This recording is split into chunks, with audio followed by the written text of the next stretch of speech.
चाकाचा थोड्या भिजलेल्या आडोसा शोधत पाऊस आलेला आहे तेव्हाचे वर्णन हा तेव्हाचा तो क्षण ही तेव्हाची कविता थोरी अजूनही ना सुचलेली अजूनही नाही फेअर अँड लवली खुपते तिथे गुप्तेमध्ये तुम्हा सर्वांचं स्वागत. खुपते तिथे गुप्तेची लाट महाराष्ट्रभर प्लेग आणि मलेरियापेक्षा जास्त जोरात पसरतीये हे वाचून फारच आनंद होतोय. संपूर्ण महाराष्ट्राला टोचते, लागते, दुखते, झोंबते, त्रास देते या सगळ्या शब्दांना मिळून एकच समानार्थी शब्द मिळालेला आहे आणि तो म्हणजे खुपते. अगदी नवऱ्यानी दारावर आलेल्या कोळणीकडनं हलवे समजून पापलेट घेतले तरी सुद्धा आणि टोल नाक्यावरती 2 रुपयाचे सुट्टे नसतील तर त्यांनी जर का 2 लिमलेटच्या गोळ्या हातात दिल्या तरी सुद्धा लोक म्हणतात की हे सर्व आम्हाला खुपते.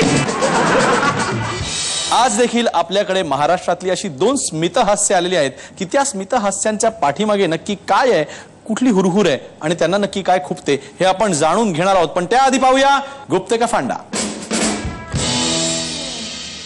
भारताची लोकसंख्या इतक्या झपाट्याने वाढतीये की सगळे भारतीय जर का रांगेत उभे राहिले ना तर ती रांग कधीच संपणार नाही. का? अहो कारण तोपर्यंत 2-4 कोटी अजून जन्माला आले असतील. जगामध्ये इतके भूकंप झाले पण आमचा लाल्या मात्र 1906 साली सॅन फ्रान्सिस्को मध्ये झालेल्या भूकंपाने अजूनही दुःखी आहे. का? अहो त्यामध्ये 15 मिलियन गॅलन एवढी दारू नष्ट झाली होती. तुमच्या सामान्य ज्ञानामध्ये अजून एक गोष्ट ऍड करा. कुत्र्यांना केवळ 10 प्रकारचे आवाज काढता येतात आणि मांजरींना 100हून अधिक. आता कळलं बायकांना मांजरीची उपमा का देतात ते. तर जोरदार टाळ्यांनी स्वागत करूया बॉलिवूडच्या सगळ्यात मोठ्या चित्रपट संघटनेच्या म्हणजेच इम्पाच्या एकेकाळी अध्यक्षा असलेल्या मराठमोळ्या स्मिता ठाकरे आणि त्याचबरोबर अभिनेत्री म्हणून स्वतःचं करिअर सुरू करून नंतर यशस्वी चित्रपट निर्मात्या आणि मालिका निर्मात्या झालेल्या स्मिता तळवलकर यांचं.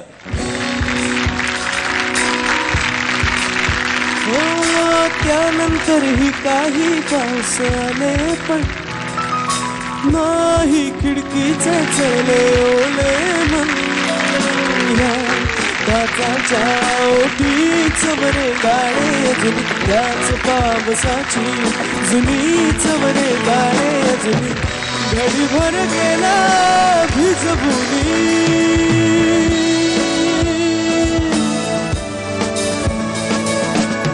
घडीभर गेला भिजबुनी आणि एका कागदाची कहाणीच झाली पुरी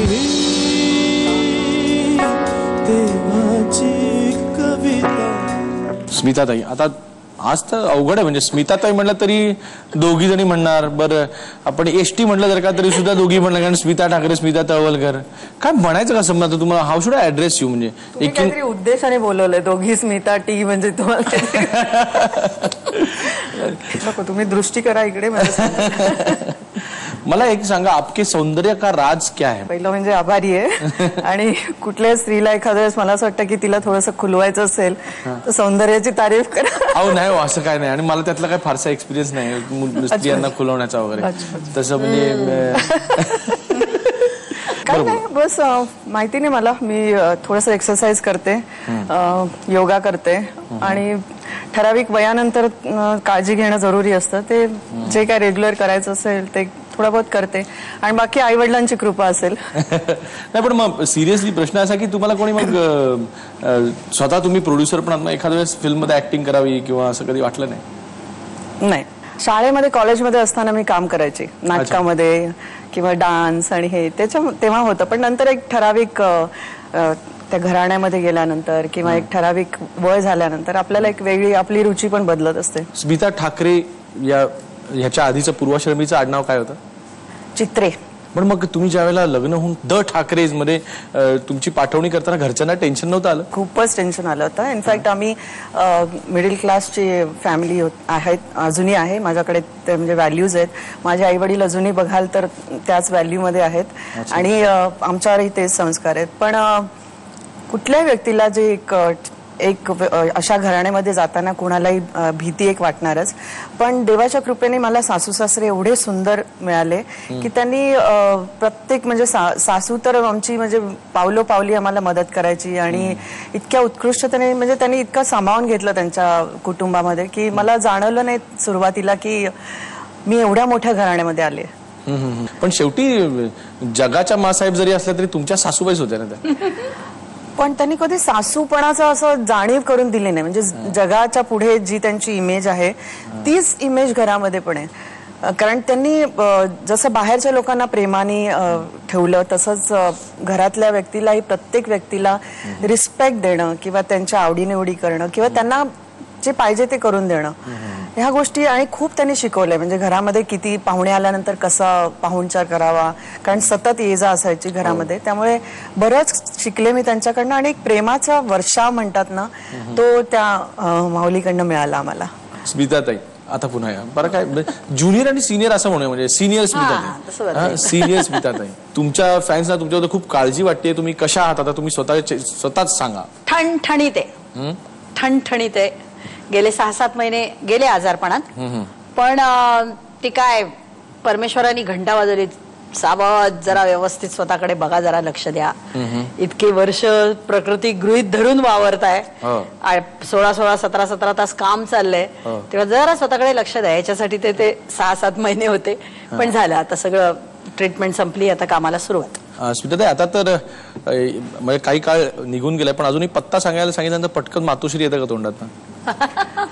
मातोश्रीमध्ये माझं येणं जाणं आहे अजूनही आहे. माझा मोठा मुलगा तिकडे राहतो त्यामुळे जुहूला माझं घर आहे ते केव्हापासून म्हणजे फार वर्षापूर्वी मी घेतलं होतं. तिकडे फक्त येणं जाणं जास्ती झालंय पण मातोश्रीला पण अजूनही येणं जाणं आहे. साहेबांना भेटायला जाते मी त्यांच्या पाया पण त्यांचा आशीर्वाद घेतल्याशिवाय मला एक हुरूप येत नाही कामासाठी. तर हे सगळं पर्सनल लेवलला संबंध चांगले आहेत सगळे. हो हो. अच्छा पण मग काँग्रेस प्रवेशाचं काय झालं? त्यावेळेस मला जेव्हा प्रश्न विचारले जात होते किंवा त्यावेळेस मी काही गोष्टी झाल्या की जेणेकरून मला जाणीव झाली की मला शिवसेनेमध्ये यापुढे एखाद वेळेस मला काही चान्सेस नाहीयेत. त्यामुळे एक जी उमेद असते आतमध्ये आपल्यालाही काम करायची इच्छा होते आणि एक 11 वर्ष काम केल्यानंतर एक अगर राजकीय प्लॅटफॉर्म आपल्याला मिळाला तर आणखीन काम करण्याची इच्छा जागृत होते आणि माझा उद्देश केवळ तोच होता. काँग्रेसमध्ये जाणं हे मी कधी स्वतःहून बोलेन. मला जेव्हा विचारलं गेलं की तुम्ही सोनिया गांधींचं काम तुम्हाला पसंत पडतं का तर I said yes. Being a woman म्हणजे एक महिला आहे ह्या नात्याने मी त्यांना अतिशय त्यांचा आदर करते. ज्या पद्धतीने त्या देश चालवत आहेत आज म्हणजे जेवढ्या हिमतीने त्या देश चालवत आहेत तर त्यांची मी वाखाणणी केली. मला एवढं आहे की मला जर समजा चांगली ऑफर आली तर मी निश्चितच विचार करीन. हे मी त्यावेळेस सांगत आले पण मी स्वतःहून कोणाकडे जाणार नाही कारण मलाही स्वतःचं मी आज जे काय आहे ते स्वतःच्या हिमतीने मी कमवलंय. त्यामुळे मला म्हणजे कोणाच्या पुढे हात पसरायची गरज नाहीये आज. अजून विचार करताय काँग्रेसमध्ये जाण्याचा? मी माझं काम चालू ठेवणार. त्यांना असं वाटलं की हा she is worth of taking तो नक्की मला असं वाटतं मी त्यावेळेस विचार करेन. द सिनियर स्मिताताई. स्मिता तळवलकर हे एक बातमी वाचणारं नाव अचानकपणे बातमी झालं आणि आता स्मिता तळवलकर ही स्वतःच एक बातमी आहे. तर ती स्मिता तळवलकर आठवून काय वाटतं? धमाल होती कारण त्या बाबतीत मी खूप नशीबवान मानते स्वतःला की वयाच्या 17व्या वर्षी मला बातम्या द्यायची पहिली संधी मिळाली. मी रुईयामधनं यायची, स्मिता पाटील विल्सनमधनं यायची आणि सगळ्या जणी मिळून तिथे भरतकुमार राऊत तो आमच्या बरोबर ट्रान्सलेशनला असायचा आणि आम्ही सगळेजण मिळून ते बातम्याचं संपूर्ण न्यूज डिपार्टमेंट आम्ही बघायचो. आणि फार उत्तम होतं म्हणजे माहितीये का 72 साली ज्या वेळेला आम्हाला आमचं सिलेक्शन झालं त्यावेळेला लोकांकडे टीव्हीच नव्हते. त्यामुळे आम्ही फार सुखी होतो. एक वर्षभर छान ट्रेनिंग मिळालं आणि एशियाड पासून लोकांच्याकडे टीव्ही आले आणि मग आम्ही घरोघरी पोहोचलो. त्यामुळे तोपर्यंत आम्ही मस्त पॉलिश झालेले होतो. पण तो काळ पुन्हा येणार नाही. अगदी शब्दोच्चारापासून ते रोजचा पेपर वाचलास का असं कानाला धरून ही सगळी मेंदळे वगैरे मंडळी आमच्याकडनं काम करून घ्यायची. पण ती तशी शिस्त लागली म्हणूनच आतापर्यंतची दिसते मंडळी. जेव्हा तुम्ही बातम्या वाचायच्या तेव्हा बाहेर बाहेर बाहेर पडून ओ एखादी अरे बातमी तेव्हाचं वाचून राहू दाखवा दे, म्हणून तेव्हाचं पेपर राहू घेऊन दे. यायची का? निदान त्यावेळेच ग्लॅमर म्हणून तरी तू म्हणशील. मी सांगितलं ना इतक्या सगळ्या गमती जमती गेल्या 6-7 महिन्यातले झाल्यात की मी अशी मस्त किमोला झोपलेली असायची आणि तिकडनं नर्स धावत यायची, ओ माझ्या आईशी जरा बोला ना प्लीज. का बोलावं कळायचं नाही. ती तुमची सॉलिड फॅन आहे, जरा तिला म्हणून दाखवा ना की नमस्कार मुंबई दूरदर्शनच्या बँड 1 चॅनल 4 वरून आणि पुढे सहक्षेपण केंद्राच्या बँड 3 चॅनल 5 वरून आजच्या बातम्या आता सुरू होत आहेत. त्यावेळेचं आठवत होतं आणि मला इतकं हसू आलं. मी सांगितलं ना तुला की प्रत्येक गोष्टीत प्रत्येक क्षणात मजा बघायची, फक्त तुम्हाला ती सवय लागली पाहिजे, मग धमाल येते. तर तिने मला त्या काळात नेलं होतं एकदम. म्हणजे तिला ते 72 सालातले ते शब्द आणि त्या सगळ्या गोष्टी आठवत होत्या. हास्य बघा, स्मित हास्याच्या जवळ जाणार पण हास्य नाही, खो खो हास्य आहे, खो खो हास्य.